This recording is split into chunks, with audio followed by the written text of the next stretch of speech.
Bonjour. Good day. I want to start off by talking about the Emergency Act that we called for. I want to be very clear. The situation in Ontario is disastrous. The situation has become very critical.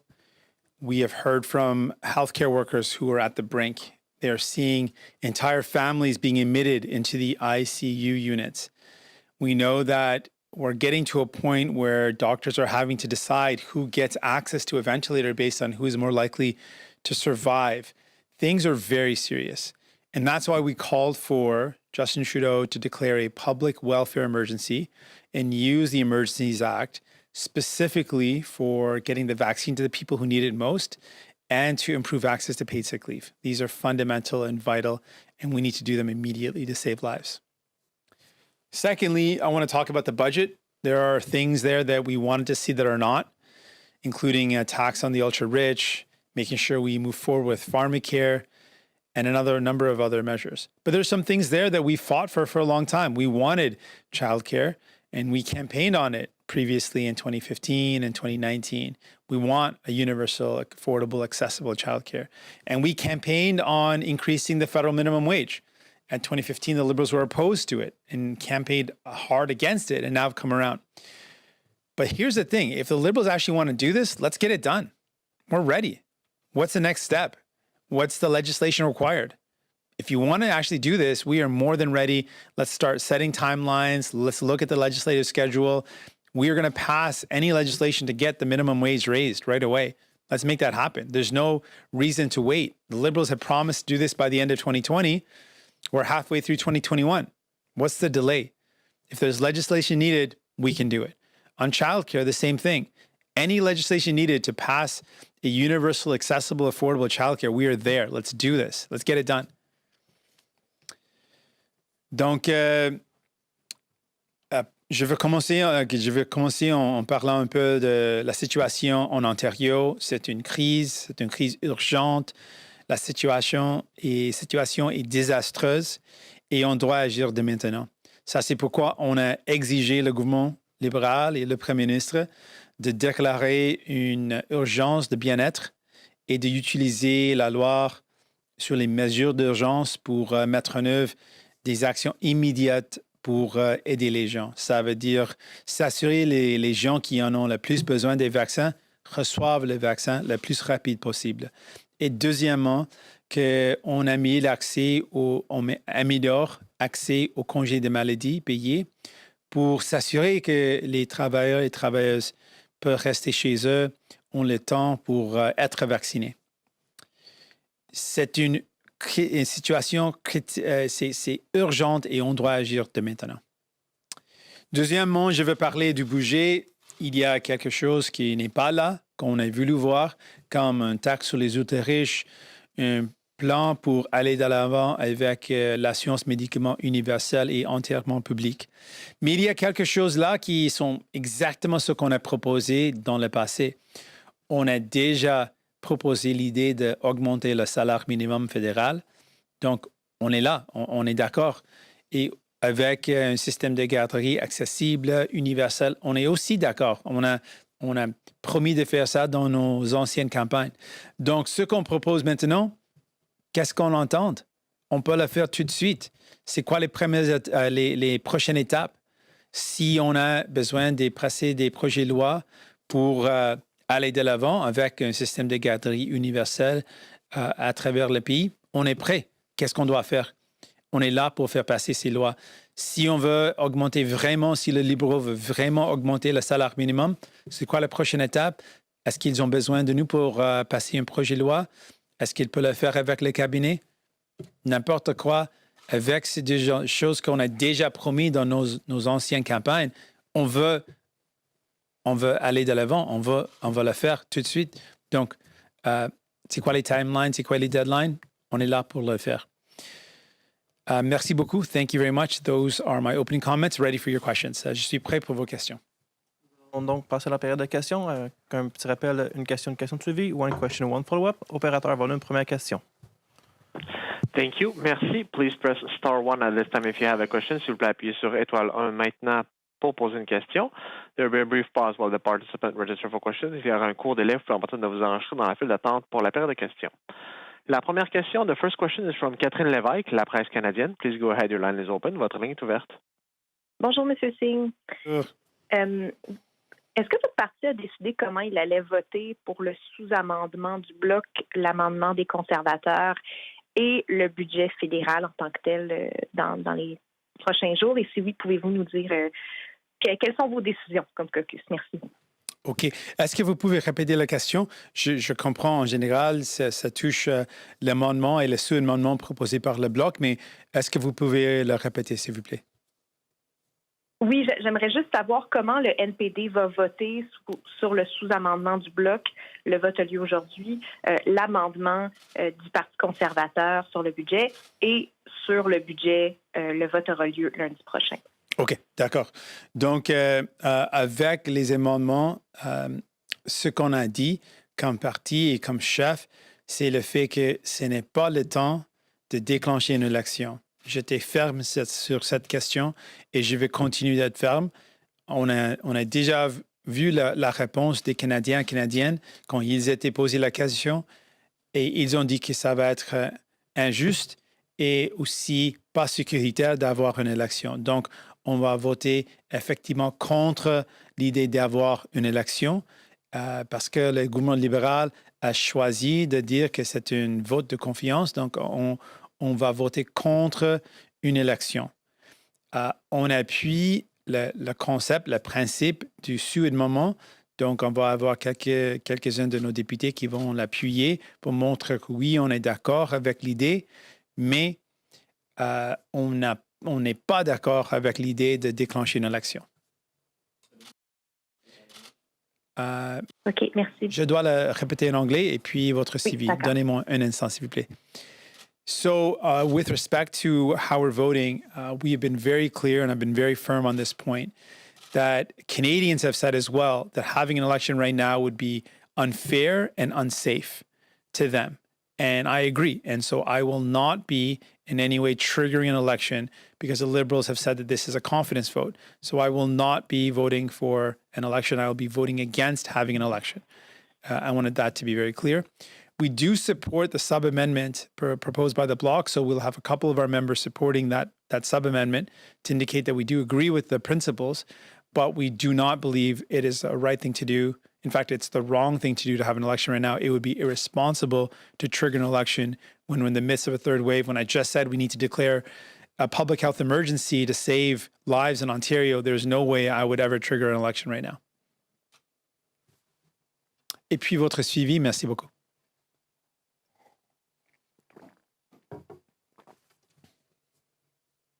Madame Lévesque. Madame Lévesque, please press star 1.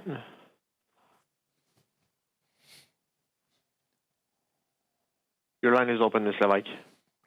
Ah, OK, parfait. Bon, merci. Donc, si je comprends bien, donc le NPD va voter contre le sous-amendement du Bloc aujourd'hui et l'amendement du Parti conservateur, si je comprends bien. Et mon autre question, c'est qu'on a su que vous alliez vous faire vacciner aujourd'hui. Je pense que vous allez être le premier chef fédéral à être vacciné. Je me demandais juste si vous pouviez nous donner plus de détails là-dessus, comment vous avez eu votre rendez-vous et si vous allez bel et bien recevoir AstraZeneca. Merci. Oui, avec un grand honneur, je vais être vacciné aujourd'hui. Ça va être AstraZeneca. Je veux montrer aux gens que c'est sécuritaire et c'est important d'être vacciné. Donc, je suis fier que j'ai l'honneur d'être vacciné aujourd'hui. On sait que pour les personnes qui ont 40 ans et plus, c'est ouvert. Donc, j'ai essayé de me mettre sur une liste et j'ai réussi d'avoir une occasion d'être vacciné. Donc, j'encourage tous les gens dans n'importe quelle région, si vous êtes éligible à ce moment d'être vacciné, prendre n'importe quel vaccin est disponible au moment. Et c'est pourquoi, à ce moment ici, à Ottawa, l'AstraZeneca est disponible, donc je vais le prendre. Et je veux encourager tout le monde. C'est essentiel que tout le monde est vacciné. Ça va vraiment aider dans la bataille contre la pandémie et la COVID-19, c'est essentiel d'être vacciné. Yep, en anglais pour la réponse. So yes, I'm really honored and thankful of the opportunity to be able to get vaccinated today. It is really important that everyone, no matter where you are, as soon as you're eligible to get vaccinated, please get vaccinated. In Ottawa, the list opened up for people at 40 and older. I'm 40 and older. And I put my name on a list, and I was able to get an appointment today. So I'm really honored and really thankful that I can do this. And I'm hoping I can encourage people to get the vaccine. Whatever vaccine is available, get it. It is safe and it is important, and it is vital in the fight against this pandemic that we all get vaccinated. It will help in the battle. It'll help keep people safer. It'll help prevent people ending up in the emergency rooms and the ICU units. So please get vaccinated. Thank you. Opérateur, avons-nous d'autres questions? Thank you. Merci. La prochaine question, the next question is from Marie Vastel, Le Devoir. Please go ahead, your line is open. Votre ligne est ouverte. Oui, bonjour, M. Singh. J'aimerais revenir sur les votes, là, sur le sous-amendement du Bloc, mais aussi les autres votes sur le budget. Vous avez dit que sur le sous-amendement du Bloc, quelques députés vont voter pour par principe. Pouvez-vous préciser combien, s'il vous plaît? Puis vous n'avez pas vraiment répondu à la question de ma collègue, à savoir comment vous allez voter sur l'amendement du Parti conservateur demain et sur la motion principale du budget lundi. Je comprends que vous ne voulez pas déclencher d'élection. J'ai très bien compris ça, mais concrètement, comment est-ce que vous allez voter? Est-ce que ce sera la même chose en nombre insuffisant pour faire tomber le gouvernement? Vous allez vous abstenir ou carrément voter pour ou contre? Pouvez-vous préciser pour l'amendement et pour la motion en tant que telle? Oui, je peux préciser pour l'amendement. C'est un vote qui s'en vient rapidement. Donc, dans ce cas, on va avoir, on peut vérifier avec notre House Leader, notre leader en chambre, qui va vous donner plus de détails. Mais on va avoir un minimum, 3 ou 4 députés qui vont voter pour le sous-amendement, et en général, notre parti va voter contre le vote. Effectivement, on va voter contre l'idée d'avoir une élection parce qu'on n'est pas d'accord avec une élection, donc on va voter contre ça. Le gouvernement libéral a dit que c'est un vote de confiance et on veut être extrêmement clair.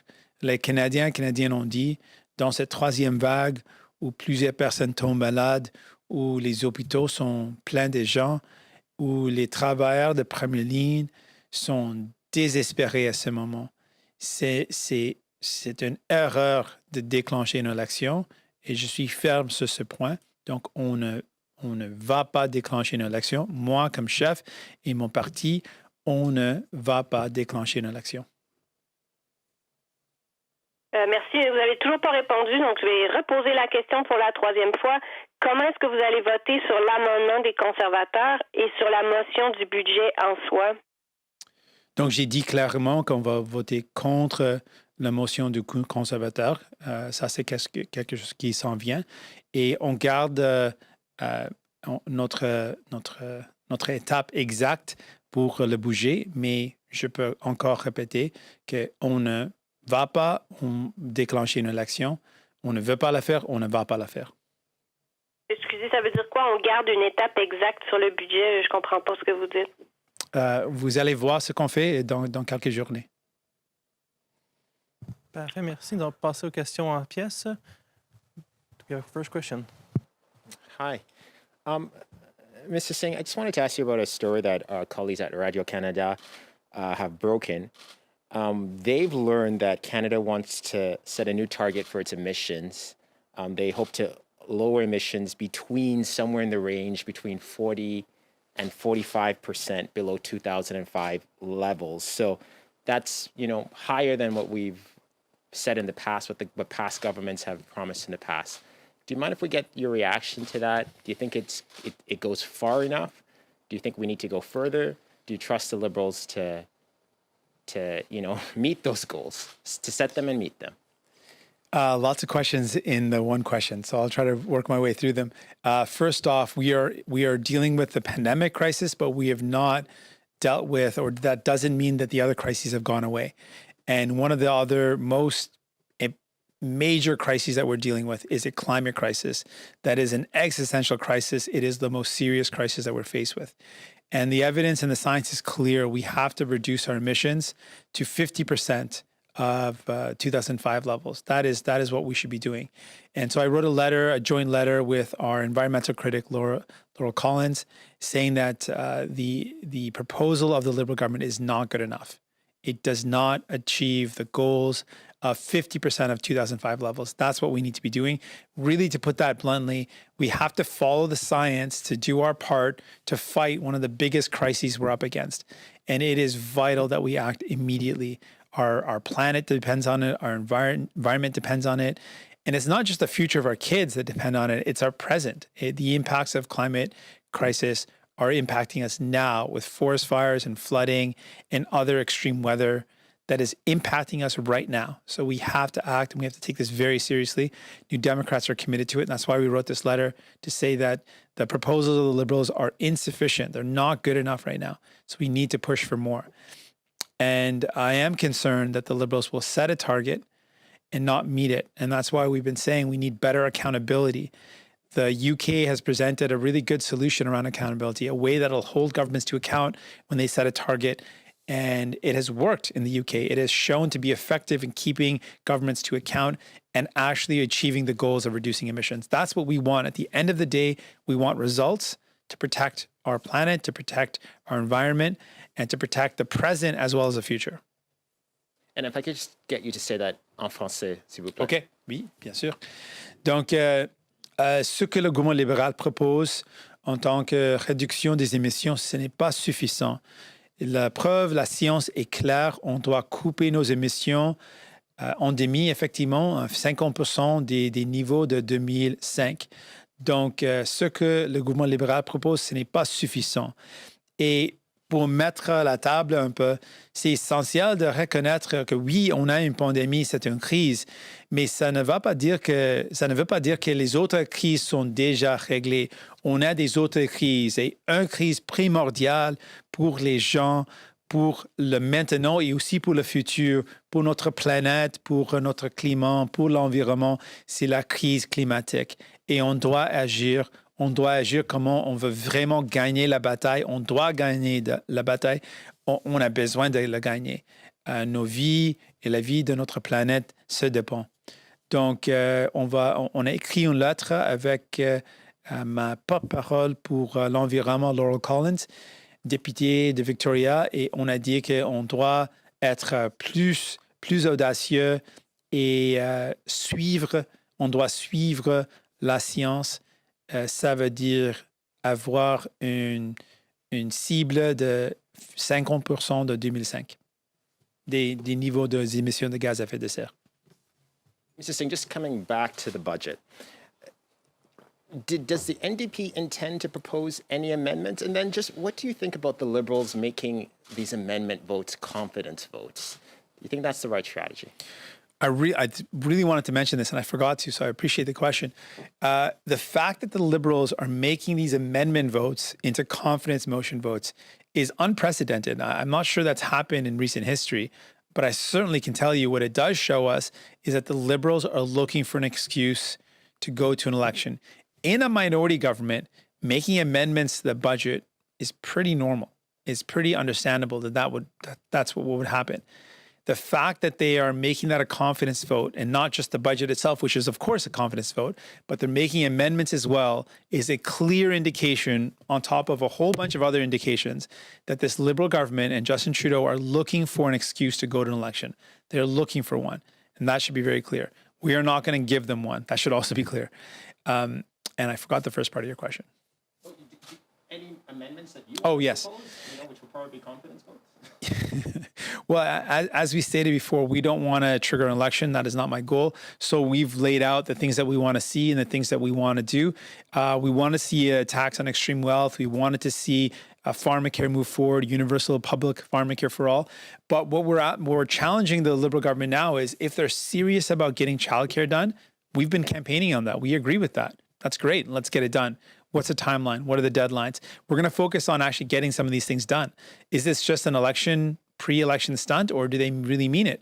If they mean it, we are here to pass legislation. We are serious about getting this done. Let's increase the federal minimum wage and let's bring childcare in. They set a target of reducing the cost of childcare in half by next year. That's a bold goal. We want to see that happen. We want to help families out. Let's get it done. Chris Reynolds, Canadian Press. With the calling on the government to invoke the Emergencies Act, I'm wondering to what extent you've heard provinces asking for that to happen, or if this is something you think the government should be doing proactively, regardless of whether the provinces want to see it. Well, we've been really focusing on this call when it comes to Ontario, because while the situation is troubling across Canada, without a doubt, it is extremely urgent right now in Ontario. The situation, from my conversations with frontline healthcare workers, their voices cracking when they explain to me entire families are being admitted to the ICU. The fact that doctors are now having to make a call between who gets a ventilator or who doesn't based on who's more likely to survive, that is a heartbreaking and horrible position to be in. And that is because of how bad things are in Ontario. Field hospitals, younger people getting sick. And the reality is, in Ontario right now, is particularly in the GTA, it is the most vulnerable. They are the most vulnerable people that are getting sick. Racialized people in poor communities are getting sick. People that are already faced with massive challenges are the ones getting sick, and the ones that aren't getting the vaccine. This is desperate. And it is not good enough for Justin Trudeau to sit back and say, I've done my job. When this is happening, when our country's on fire, when one of the most populated province is up against an urgent crisis, we need to act as if it's an urgent crisis. And that's why I'm saying we've got to declare a public welfare emergency under the Emergencies Act. It's not something I take lightly. I haven't called for this throughout the whole pandemic, but the situation is dire. And I've spoken with healthcare workers, my friends, who tell me how bad things are, and we have to do something about it. And it is heartbreaking that it is the most vulnerable people that are getting sick, and their entire families are getting sick. So we've got to do something about it. And it's not enough to just hope that the Premier does something. We've seen he doesn't care. And it's not enough for the Prime Minister to say, okay, I've done my part. It's not good enough. It's not good enough to stand by while people's lives are at risk and while we can do something about it. This morning, Finance Minister Chrystia Freeland said that Liberals have known for some time that childcare, a national childcare plan funded by the federal government, is the right thing to do. It's just now, amid the pandemic, we see it's also the smart thing to do economically. Do you take her words earnestly that the Liberals have felt it was right, but just not feasible until recently? I take issue with that. I think I wish in this case I had a colleague that was a woman that could stand up and say this, because I feel like it's not my place. But from speaking to women who are so struggling with the deal with having to care for kids, colleagues that I work with tell me how difficult it is to care for kids, to care for aging loved ones, and to also deal with this pandemic, and then to not have access to childcare at all. This has been a problem for a long time. This has been a crisis for a long time. A lot of women haven't joined the workforce because they simply can't afford childcare. It has been a crisis for years. And yes, now it's been exposed by COVID-19, but it didn't just happen because of COVID-19. This has been a problem for a long time. And to just suggest that all of a sudden this is a priority, well, why did they make the promise to do it decades ago? Because it was a priority, it was important decades ago, and it still is. And maybe it's even more than ever because of the crisis. But to suggest that something new happened now, it has always been a problem. Women have always been struggling, and it is wrong that they've been struggling. And we need to have this happen. And do I think that the Liberals are honest about it? The reality is this: I'm not happy to say this because I want to see this happen. They just promised pharmacare, and it's as if they don't think we're going to notice. Like, we're not going to notice that they just campaigned on it in the last election, not that long ago, 2019. They just campaigned on it, said it was a priority, made announcements about it. The throne speech came around, they announced it again, and they think somehow we're going to forget that they just said it was a priority and now have completely backed away from it. So yeah, I mean, I think it's very understandable that people say, well, you just made a promise that was so serious and then walked away from it without batting an eye. What's to say you don't do the same thing now? What's to say this isn't just a ploy before an election? A lot of people are cynical, and sadly, rightly so. Thank you. We have time for one last question. Opérateur, on a une dernière question. Thank you. Merci. La dernière question, the last question is from Raymond Filion, TVA. Please go ahead. Your line is open. Votre ligne est ouverte.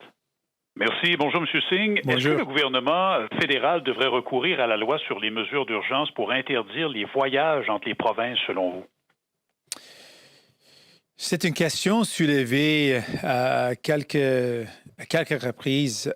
Je pense que ce qu'on doit faire immédiatement, c'est de suivre tous les conseils des experts en matière de santé publique et de mettre en œuvre des mesures immédiates pour arrêter la propagation de la COVID-19. Donc, ce que les experts ont dit, c'est l'outil le plus important à ce moment, à cause de la preuve qui montre que c'est dans les milieux de travail où on vu la plus grande infection. C'est dans le milieu de travail. Donc ça, c'est pourquoi tous les experts, la table de science en Ontario, tous les experts sont d'accord qu'on a besoin d'une amélioration d'accès à un programme de congé des maladies payées. Ça, c'est pour moi la priorité parce que toute la science, toute la preuve montre que ça, c'est essentiel à ce moment. Et pour moi, on doit prendre des décisions qui suivent la preuve, les chiffres, la science. Merci. Merci. Perfect. This concludes the press conference. This met fin la conférence de presse. Merci. Merci beaucoup. Thank you. The conference has now ended. Please disconnect your line.